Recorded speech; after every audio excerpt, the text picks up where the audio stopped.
Hello everyone, how are you all? I hope you all are fine and feeling safe. Welcome you all in my YouTube channel BMS Lecture 17. आज हम पढ़ेंगे पक्षाघात। बहुत ही ज़्यादा important topic है और वात व्याधि के अंतर्गत ये आता है और हम इस वीडियो में पूरा इन डिटेल पक्षाघात को पढ़ेंगे। साथ के साथ जो जो इम्पोर्टेंट है मैं आपको बताती रहूँगी और इसका चिकित्सा सूत्र भी हम इसमें लर्न करेंगे। स्टार्ट करते हैं ये वीडियो। इसमें पहले ही आता है पक्षाघात। इस वर्ड को ही ब्रेक करते हैं पहले तो पक्ष और आघात, है ना। पक्ष का मतलब आयुर्वेद में ग्रहण करते हैं आधे से, अर्ध भाग से ग्रहण किया जाता है और कुछ लोग पक्षाघात को पक्षवद बोलते हैं। तो वध का मतलब होता है जहाँ पे संज्ञाहीन या क्रियाहीन हो, ठीक है। और ये कृत साध्य व्याधि है और मॉडर्न में इसको पैरालिसिस बोलते हैं। और इसके क्या पर्याय बताए हैं? पक्षवद, पक्षाघात, एकांगवात, एकांग रोग, अर्धांगवात। अर्धांग मतलब आधा, ठीक है। तो ये इसके पर्याय हैं। निदान अगर हम देखते हैं तो सारे जितने भी वात व्याधि के हैं वो सारे हम इसमें लिख सकते हैं। नेक्स्ट आती है इसकी परिभाषा। इसमें क्या है, जैसे ही हमारी वात कुपित होगी, वात कुपित होगी वो शरीर के आधे भाग में जाएगी और वहां की शिरा स्नायु का शोषण कर देती है। जैसे ही उनको सुखाएगी, शिरा और स्नायु को सुखाएंगी, तो शरीर के जो बंधन हैं वो ढीले हो जाएंगे, जिससे क्या हो जाएगा, आधा भाग क्या हो जाएगा, क्रियाहीन हो जाता है। उसी को एकांगवात, अर्धांगवात और पक्षवत बोलते हैं, ठीक है। अगर यही बात प्रकोप दोनों भाग में हो जाए, दोनों साइड में हो जाए, तो उसे सर्वांग रोग या सर्वांग वात कहते हैं, ठीक है। इतना समझ आया। नेक्स्ट हम देखते हैं इसका संप्राप्ति चक्र। संप्राप्ति चक्र में क्या है, जैसे ही वात प्रकोपक कारणों का सेवन किया, प्राणवायु की दुष्टि होगी, प्राणवायु स्रोतस में अधिष्ठान करेगा, तो वहां पे क्या हो जाएगा। अब देखो, प्राणवायु स्रोतस की दुष्टि होगी तो वो कहाँ जाएगा, आधे भाग में जाएगा। आधे भाग में जाकर क्या करेगा, उसकी क्रिया में हानि करेगा, क्योंकि शिरा स्नायु का शोषण होगा, पोषण का अभाव होगा, वहां से मांस का क्षय हो जाएगा, ठीक है। और शीर प्रदेश और संधि बंधन शिथिल हो जाते हैं और फिर वो चेतना शून्य हो जाता है और पक्षाघात हो जाता है। सिंपल सी बात अगर हम समझें, जो हमने डेफिनेशन है वही इसकी संप्राप्ति है। निदानों का सेवन, वात बढ़ी, वात की दुष्टि हुई, आधे भाग में जाएगी, वहां की शिरा स्नायु को सुखाएगी, बंधनों को ढीला करती है और वहां की क्रियाहीन करके मतलब चेतना का नष्ट कर देती है, उसे ही पक्षाघात कहते हैं। संप्राप्ति घटक देखते हैं तो इसके अंदर दोष वात प्रधान है, लेकिन त्रिदोषज भी अगर हम इसे आवरण जन्य माने तो, ठीक है। उसके बाद इसकी जो दूसरा है वो आपके शिरा स्नायु कंडरा रक्त, ये मेन है। अधिष्ठान इसका सिर प्रदेश में, लेकिन इसका व्यक्त स्थान आधे या फिर पूरे शरीर में होता है। स्रोतस में इसका रस, रक्त, प्राणवायु प्रमुख रूप है, ठीक है जी। उसके बाद इसकी स्रोतस की दृष्टि अगर देखते हैं तो संघ होगा, ज्यादा बढ़ेगा अति प्रवृत्ति होगी और वहां पे शिरा ग्रंथि होती है, लास्ट में नोड्यूल्स बन जाते हैं। उसके बाद इसका व्याधि जो होगी वो आशुकारी और चिरकारी होती है। उसके बाद इसकी साध्य साध्यता अगर हम देखते हैं तो ये कृत साध्य और असाध्य होता है, ठीक है। कृत साध्य और असाध्य हमारी साध्य साध्यता है। अग्नि इसमें विषम रहेगी क्योंकि वात होती है। अब इसके अगर हम टाइप देखते हैं तो ये एक तो प्योर वात होता है, दूसरा पित्त का अनुबंध होता है, तीसरा कफ का अनुबंध होता है। तो पित्त का अनुबंध होगा तो पित्त वाले लक्षण दिखेंगे जैसे कि गर्मी, दाह, मूर्छा, और कफ वाले में आपको कफ के दिखेंगे जैसे शैत्य, शीत और शोथ और गौरव, ठीक है। अब आप देखो इसके अंदर, इस दृष्टि से पक्षाघात तीन प्रकार का है, एक शुद्ध वातिक, एक पित्त अनुबंधी, एक कफ अनुबंधी, ठीक है। अब इसकी अवस्थाएं हैं। अवस्थाएं में आपको क्या है, एक तो एकांगवात, एक आपकी अर्धांगवात, एक सर्वांगवात आएगी, एक अर्धरांग वात, ठीक है। वो मैं आपको नेक्स्ट लाइन में बताऊंगी।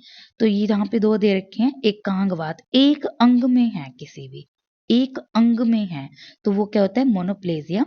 पक्ष वह या अर्धांग, अर्धांग मतलब आधे शरीर में है, अंग नहीं, आधे शरीर में है तो उसे हेमिप्लेजिया बोलते हैं। और अगर हम नेक्स्ट देखते हैं तो यहाँ पे आपका सर्वांगवाद, सर्वांग मतलब कि सारे में, संपूर्ण शरीर के अंगों में क्रियाहीनता हो जाती है, उसे बोलते हैं क्वाड्रिप्लेजिया।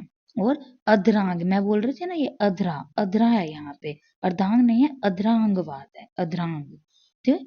ठीक है, तो ये पैराप्लेजिया होता है।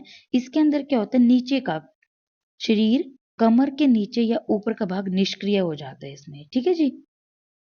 हम्म। नेक्स्ट आता है सामान्य लक्षण। अब इसके सामान्य लक्षण आपको क्या मिलेगा?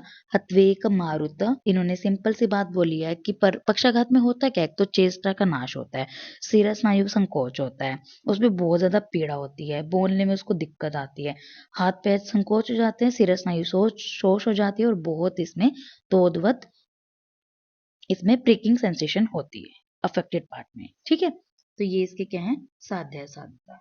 नेक्स्ट आते हैं इसकी, सॉरी ये इसके लक्षण थे, अब साध्य साधक पढ़ते हैं। पितुर कफ दोष का अनुबंध है तो वो साध्य है, अगर शुद्ध वात है तो कृत साध्य है, रक्त आदि धातुओं का क्षय हो गया तो असाध्य है, और गर्भिणी स्त्री प्रसूता बालक और वृद्ध क्षीण रोगियों में पक्षाघात जो है वो असाध्य होता है, और जिसमें वेदना रहित पक्षाघात में भी असाध्य होता है। अब आती है इंपॉर्टेंट बात, चिकित्सा सूत्र। तो आयुर्वेद में पक्षाघात के संदर्भ में निम्न चिकित्सा सूत्र का वर्णन मिलता है, जैसे कि चरक जी ने बोला है, सिर्फ छोटा सा श्लोका है, आपको याद करना ही पड़ेगा। क्या है? स्वेदनम स्नेहे संयुक्तम पक्षाघाते विरेचनम। आई रिपीट, देखो पहले स्वेदन बोला है, फिर स्नेहन बोला है, फिर विरेचन बोला है, तीन ही चीजें हैं, एक स्वेदन एक स्नेहन पक्षाघाते विरेचनम, विरेचन बोला है। ठीक है, स्वेदन स्नेह संयुक्तम पक्षाघाते विरेचनम। ठीक है, अब सेम वर्ड सेम लाइन अष्टांग हृदय ने बोली है। देखो स्नेहन स्नेह युक्तम संयुक्तम पक्षाघाते, देखो यहाँ पे इन्होंने स्वेदन की जगह यहाँ पे भी स्वेदन नहीं है, स्नेहन बोल दिया बस वर्ड बस। ठीक है, पक्षाघाते विरेचनम। अब बाहु हितम नस्य स्नेहिश्च उत्तर विभक्तिम। ठीक है, इन्होंने बस नस्य भी इसमें ऐड कर दिया। तो लेकिन आपको चरक का याद करना है, डेट्स इज स्वेदन स्नेहन पक्षाघाते विरेचनम। ठीक है, नेक्स्ट आता है इसका चिकित्सा के उपक्रम। तो अब इसमें हमें क्या क्या करना चाहिए? पहला, तेल का अवगाहन करना है। ठीक है, अब वात है, वात को तो कौन ही ठीक कर सकता है? तेल ही ठीक कर सकता है। तो इसमें तिल तेल या फिर सिद्ध तेल अवगाहन आप इसमें कराओ, सर्वांग वात में और एकांग वात को उसी तरह नष्ट कर देता है, जैसे कि इन्होंने यहाँ पे सिमिली दी है, दैट सेज जैसे कि पर्वत जल के वेग को नष्ट कर देता है। पर्वत से जो जल होता है वो एकदम से नष्ट नहीं हो जाता, ऊपर से सीधा नीचे ही गिरता है वो। ठीक है, तो यहाँ पे सिमिली दी है भाव प्रकाश जी ने, सर्वांग एकांग गत तच्च अपि समीर्णम तेल अवगाहनम हंति त्यो वेगम आविचल। ठीक है जी, तो यहाँ पे ये दे रखे हैं यहाँ इन्होंने। नेक्स्ट इन्होंने कहा अभ्यंगार्थ नस्यार्थ पानार्थ, बला तेल आपको देना है, अभ्यंग के लिए भी, पीने के लिए भी, नस्य के लिए भी बला तेल यूज करना है। और संज्ञा हानि की स्थिति में, जहां पे आपको संज्ञा हानि है वहां पे आपको महामाश तेल, महानारायण प्रसरणी तेल आपको देना है वहां पे। उसके बाद आता है स्वेदन, अब स्नेहन दे दिया, स्वेदन में आपको महाशालवन स्वेद करना है, मृदु स्नेह युक्त स्वेद देना है। रुक्षता में, अगर रुक्षता है तो वहां पे अश्वगंधा घृत शतावरी तेल 20 ml की मात्रा में सुकोष्ण गोदुग्ध में मिलाकर आपको वहां पे पिलाना है। कॉन्स्टिपेशन अगर उसको है तो बस्ती देंगे हम, एंड आपको पता ही है। और देखो तीक्ष्ण विरेचन और शोधन बस्तियों का प्रयोग करते हैं कॉन्स्टिपेशन में, इससे मल दूर होता है तथा वायु का अनुलोमन होता है। शरीरस्थ जो शोथ होते हैं वो भी कम होते हैं, इसलिए विरेचन को पक्षाघात में उत्तम उपाय माना गया है। तभी तो बोला ना, स्वेदन स्नेहनम पक्षाघात विरेचनम, विरेचन इस पे बेस्ट बोला गया है। क्यों? क्योंकि तो तीक्ष्ण विरेचन देंगे और इसमें बस्ती देंगे, उससे क्या होगा?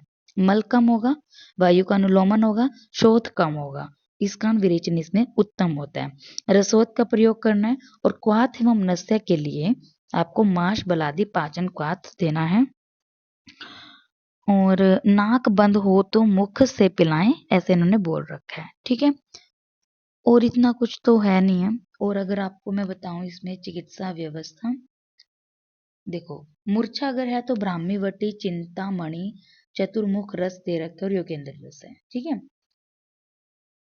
और अनिद्रा में सर्पगंधा घन वटी दे रखे हैं। चिकित्सा व्यवस्था पत्र में आपका निदान परिवर्जन तो है ही, कोष शुद्धि में आपको तीक्ष्ण विरेचन और बस्ती देनी है, और पत्रपिंड स्वेद आपको देना है इन क्रोनिक स्टेज।